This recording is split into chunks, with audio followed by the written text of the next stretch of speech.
سلام طعنا هابلنا زي خبركم تخاتلتنا أنا الساعة زبلنا يوم حابريتات حجنا لكم مسينا لنا فلما قن قندر استاتهم معراب تقراي زيركو حالتات من سرايت تقراي عين واقعان بمبالي بتاتن وخمزل وتحابيرهم شعبيان حوحاتن آب سلسته وانا قدايات آب سمعنات كمز بصحو تقاليصهم مس بلصقنا سرح زلو جنرال سراويت تقراي آب تحت قصر نخو علو تأزاز كمز توهابه تحابيرهم آب حرام مريت دنبر حيلين مقصار اوبريشن كمز تجمره ريبورتر يفا غيرام زيومن قالولتنا لونا حجرما ناب زرزرهم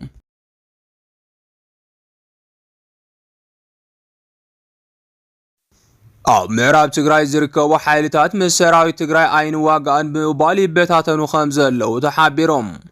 ኣብይ ኣሕመድን ብልጽግና ኦሮሞን በቲ መታለል መልሓሶም ውዕል ፕሪቶሪያ ተግባራዊ ክንገብር ኢና እንተበልኳም ብተግባር ግን ናይ ምዕራብ ትግራይ ዘብዒ ዝበሃል ሓይልና ሰልጠኑ ምዕራብ ትግራይ ብዕጡቋት ኣምሓራ መሊኦምዋ ከም ዝርከቡ ካብ ምዕራብ ትግራይ ዝተረኸበ ሓበሬታ የረድም زوم بعشرتات أشحات زقصر صنفني حيلتات بسراوي إثيوبيا سلطينهم زتعاطقون حجون كل تقمات أغمي كابل سجن زرقون مخانهم تفلتهم أبي أحمد نزوم عتقات زدالهم دما سراوي تجراي بحيلنا معراب تجراي كياتون جزاتو خي قوات سرنكم زخونه مهورات جالسهم حجي كاب معراب تجراي استرخوا حابريتا خمز جالسون أب كل تميت شح زقونن أب معراب تجراي عريدهم زركون صنفني حيلتات أم حرام مرحتهم أب كبير جونس مئتهم سعيبو يبتاتن وخمزلو تحبيرهم كم زفلة تلاخ أبي حمد زخونه كونريل دمك أزودهم للميتن حامسان شح عتقات زمرحن تخون مس أبي حمد أب كبير جونس خمزلو داتا جلس يركب تجونس يستفتر بطغم مخنيات تخون أبي حمد ون كونريل دمك أزودهم مغنصال أبلاد حنت ملعخو سعيبو أو مرار حقت سنفنيا حيلي مترت أركام زنقسن بزحات عتقات ون يبتاتن وخمزلو انتفلتهم مبتتان زوم صنفني حيلتات سعيو دما بأنف السودان زركب سراويت تግራይ ግዛት ትግራይ ሓዲጎም ንኽወጹ መጠንቀቕታ ከም ዝሃቦምን ብዙሓት እውን ዕጥቆም እናረከቡና ጎንደርን ካልኦት ከባቢታት ኣምሓራን ይወጹ ከም ዘለዉ ንምፍላጥ ተኻኢሎም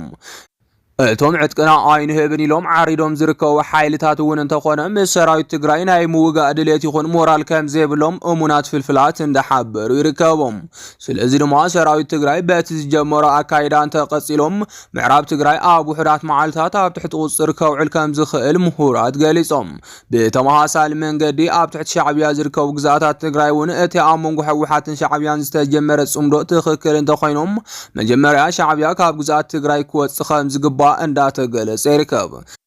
ማዕኸናት ዜና ሻዕብያ ካብ ባድመ ሓዊሱ ካብ ካልኦት ጣብያታት ሰሜናዊ ምዕራብ ትግራይ ወረዳ ኢሮብን ዛላምበሳን ከም ዝወፀ እናጸብጸቡ እኳ እንተኾነም እቲ ሓበሬታ ካብ ሓቂ ዝረሓቐ ከም ዝኾነ እሙናት ፍልፍላት ሓቢሮም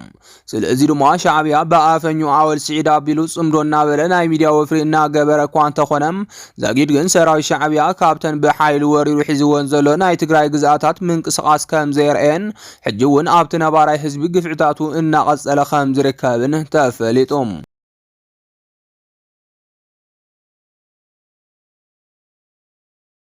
شعبيان حوحاتن آب سلسته وانا قدات آب سمعنت كم زبصحو تحابيرهم كافل فلات ناس ترخب حابريتا خمز حبرو دردر شعبيان حوحاتن بزيتا قمت فتنة بصبق خنتاتن يقصل كم زلو فلفلات يحبرهم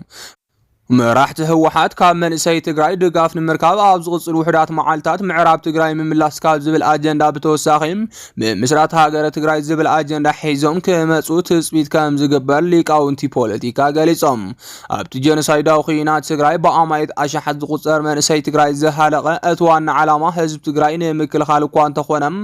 ትግራይ ሃገር ንኽትከውን ይቃለስ ከም ዘለውን ብመራሕቲ ሕወሓት ተነጊርዎ ከም ዝነበረ ፍልፍላት ይሕብሩም ምንጋር ጥራሕ እንተይኮነ ونون هاجر تجري زل متاقيا أبيد بزحات أولا سرايت تجري كم زنبرة زرخبنا يحاضر تردم بتما سالمن قدينا شعبي عفونيا زخنا أول سعيدون شعبي أن تجري هاجر نتعفلت أو كم زهب تلفزيون قلت سمع الاختخام زم محل لفز في اللاتيوم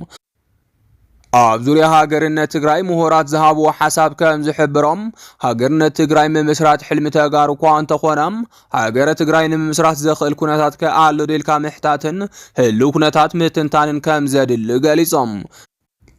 እቶም ምሁራት ከም ዝሓበርዎ ኣብይ ኣሕመድ ፖሊሲታት ምዕራባውያንን ኣሜሪካን እናፈጸመ ስለ ዝርከብ ማለት እውን ብመንግስቲ ኢትዮጵያ ዝውነኑ ዝነበሩ ትካላት ንሰብ ሃፍቲ ወጻኢ ክፍቲ ብምግባር ዕፁብ ዝነበረ ባንክታት ወጻኢ ናብ ኢትዮጵያ ኣትየን ክሰርሓ ብምፍቃድ ኢትዮ ቴሌኮም ምሻጥ ወዘተ ብሓፈሻ ድማ ምዕራባውያንን ኣሜሪካን ዝጥቀማሉ ናይ ሊበራል ስርዓት ብምዝርግሖም ብኣብይ ኣሕመድ ሕጉሳት ምዃነን ኣብይ ኣሕመድ ዝኾነ ይኹን ዕንቅፋት ከየጋጥሞ ኣብ ጎኑ ክስለፋ ምዃነን ሓቢሮም ስለዚህ ድማ ትግራይ ተገንፂላ ሃገር ክምስርቲ እንተይላ ካልኦት ክልላት ኢትዮጵያ እውን ኣሰር ትግራይ ክኽተላ ስለ ዝኽእላን ኢትዮጵያ ናብ ንእሽተያት ሃገራት ክትከፋፈል ስለ እትኽእልን ምዕራባውያንን ኣሜሪካን ትግራይ ሃገር ክትከውን ከም ዘይፈቕዳ ገሊፆም እዘን ሓያላት ሃገራት ትግራይ ሃገር ክትከውን ዘይፈቕዳሉ ምክንያት ድማ ኢትዮጵያ ኣናእሽተይ ሃገራት እንተኮይና ካብ ኢትዮጵያ ዝረኽቦ ዝነበራ ጥቕምን ምስኣነን ጥራሕ እንተይኮነስ ኣብ መንጎተን ሃገራት ብዝፍጠር ሕድሕድ ጦርነት ቀርኒ ኣፍሪካ መፍለቕ መሸበርቲ ሓይልታት ከይትኸውን ከቢድ ስጋት ስለ ዘሎ ይኽብሉ እቶም ምሁራት ወሲኾም ገሊፆም ካብዚ ብተወሳኺ ኢትዮጵያ ኣናእሽተይ ሃገራት እንተኮይና ዝተወሰነ ሃገራት ምስ ጸላእቲ ምዕራባውያን ዝኾነት ሩስያ ክስለፋ ከም ዝኽእላ እውን ዕድላት ከም ዘለው ተገሊፆም ስለዚ ድማ ምዕራባውያንን ኣሜሪካን ካብ ኣብይ ኣሕመድ ዝደልዮ ጥቕሚ እናረኸባን ፖሊሲን ኣብ ኢትዮጵያ እናፈጸማን እናሃለዋ ትግራይ ሃገር ክትከውን ክፍቕዳ እየን ኢልካ ምሕሳብ ሕልሚ ጥራሕ እዩ ክኸውን ዝኽእል ክብሉ እቶም ምሁራት መራሕቲ ሕወሓት ጉዳይ ሃገረ ትግራይ ከም ኣጀንዳ እውን ከየልዕልዎ ኣጠንቂቖም መራሕቲ ሕወሓት ጉዳይ ሃገረ ትግራይ ከም ኣጀንዳ እንተልዒሎም ወገን ኣሜሪካን ምዕራባውያንን ሕወሓት ሃገርን ምፍራት ዝሰርሓላ ብምባል ንኣብይ ኣሕመድ ዘልዮ ዘመናዊ ኣፅዋር እናሃቡ ንሕወሓት ይኹን ንህዝቢ ትግራይ ከጥፍእዎ ከም ዝኽእሉ ተገሊፆም ምዕራባውያን ይኹኑ ኣሜሪካ ዘገድሶም ድማ ህዝቢ እንተይኮነስ ጥቕሞም ስለ ዝኾኖም ኣብይ ኣሕመድ ኣብ 4 ኪሎ ኮይኑ ንትግራይ ዘጥፍእ ኣፅዋር ካብ ምቕራብ ንድሕሪት ከም ዘይብሉ ሊቃውንቲ ፖለቲካ እንዳገለጹ ይርከቦም ተወከልቲ ምዕራባውያንን ኣምባሳደር ኣሜሪካን ናብ ሽረ ዝተጓዓዙሉ እውን ስቃይ ተመዛበልቲ ስለ ዘጨነቆም እንተይኮነስ ህወሓትን ሻዕብያን ዝገብርዎም ዘለው ርክባት ስጋት ስለ ዝፈጠረሎም ይኽብሉ እቶም ሊቃውንቲ ፖለቲካ ኣተሓሳሲቦም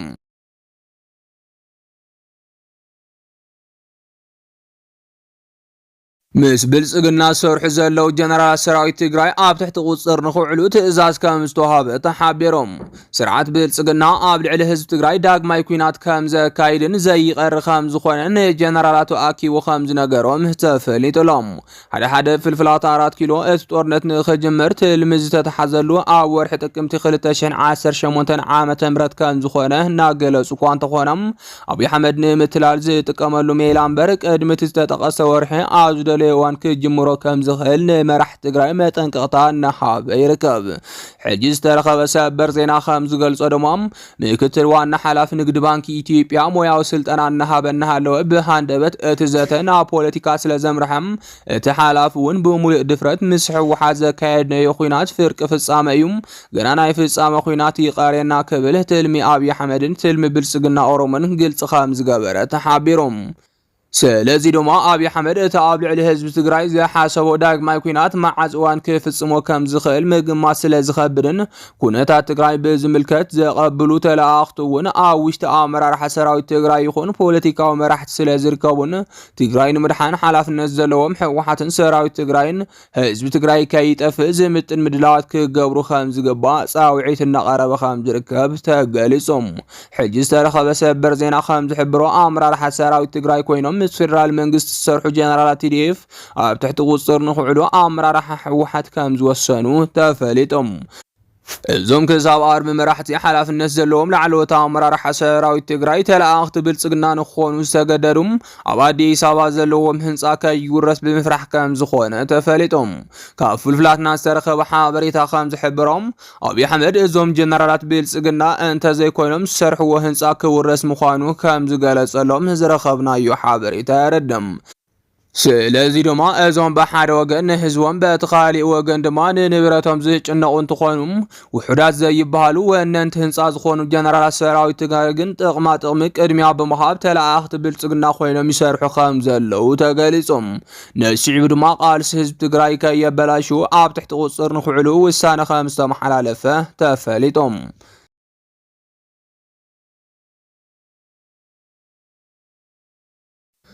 ኣብ ሓራ መሬት ዝነበረ ሓይሊ ንምቁጻር ኦፕሬሽን ከም ዝተጀመረ ሪፖርተራ ይፋ ገይሮም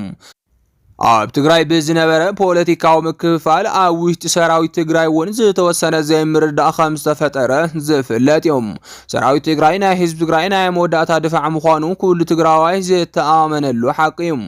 ይኹን እምበር ፖለቲከኛታት ኦሮሞን ስርዓት 4 ኪሎን ትግራይ ንምክፍፋል ኣብ ዘካይድዎ ዘለው ወፍሪም ሰራዊት ትግራይ ንክከፋፈል ዝገብርዎ ፈተነ ከም ዝፈሸለ ዝፍለጥ እኳ እንተኾነም ሕጂ እውን ብሚልዮናት ዝቁፀር ብር ብምምዳብ ኣንጻር ድሌታት ህዝቢ ትግራይ ዝቃለስ ሓይሊ ከም ዝመስረቱ እንዳተጸብጸበ ጸኒሖም።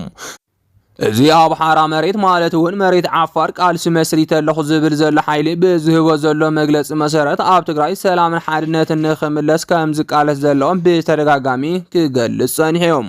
ዋላ ትልሚ እቲ ቃልሲ እዚ እንተኾነ ህዝቢ ትግራይ ኣብዚ ሕጂ እዋን ነንሕድሕዱ ዝዋገአሉ ግዜ ከም ዘይኮነን ህዝቢ ትግራይ ተገዲዱ ዝጅምሮ ጦርነት እንተሃልዩ እውን ኣብ ትሕቲ ወረርቲ ዝርከብ ግዝኣቱ ንምምላስ ጥራሕ ከም ዝኾነ ተገሊጾም። ስለዚ ድማ እዚ ኣብ ሓራ መሬት ቃልሲ መስሪት ኣለኹ መናእሰይ ትግራይ ናብ ቃልሲ ውረዱና በለ በማሕበራዊ ሚድያ ወፍርታት ጀሚሩ ዘሎ ናይ ደመኛ ጸላእቲ ህዝቢ ትግራይ ትልሚ ንምፍጻም ዝተመስረተ እምበር ንህዝቢ ትግራይ ክጠቅም ዝተመስረተ ኣይኮነን ክብሉ ምሁራት ተጋሩ እንዳገለጹ ይርከቡ። ነዚዕቡ ድማ መናእሰይ ትግራይ ናይ ተላኣኺ ብልጽግና ዝኾነ ሓይሊ ደጋፊ ከይኸውን መጠንቀቕታታት ከም ዝተውሃበ ተፈሊጦም። ሕጂ ሪፖርተር ሒዛቶ ዝወፀት ሓበሬታ ከም ዘጋለጾ ድማ ኣብ ልዕሊ እቲ ኣብ ሓራ መሬት ዘሎ ተላኣኺ ሓይሊ ኦፕሬሽን ከም ዝተጀመረ ሓቢሮም። بمسرت حابرتا اتا غازيطا اتا حيلي غنا بوزح عبالات زيبلو بمخانو بقليلو اب تحت قصر يوعل كامزل غاليزام زي خبركم تخاتلتنا نز ساعات زبلنا يوم حابرتا تات نزيوم يمسلو نيرم نمكتتالكم قابل بنا مسجن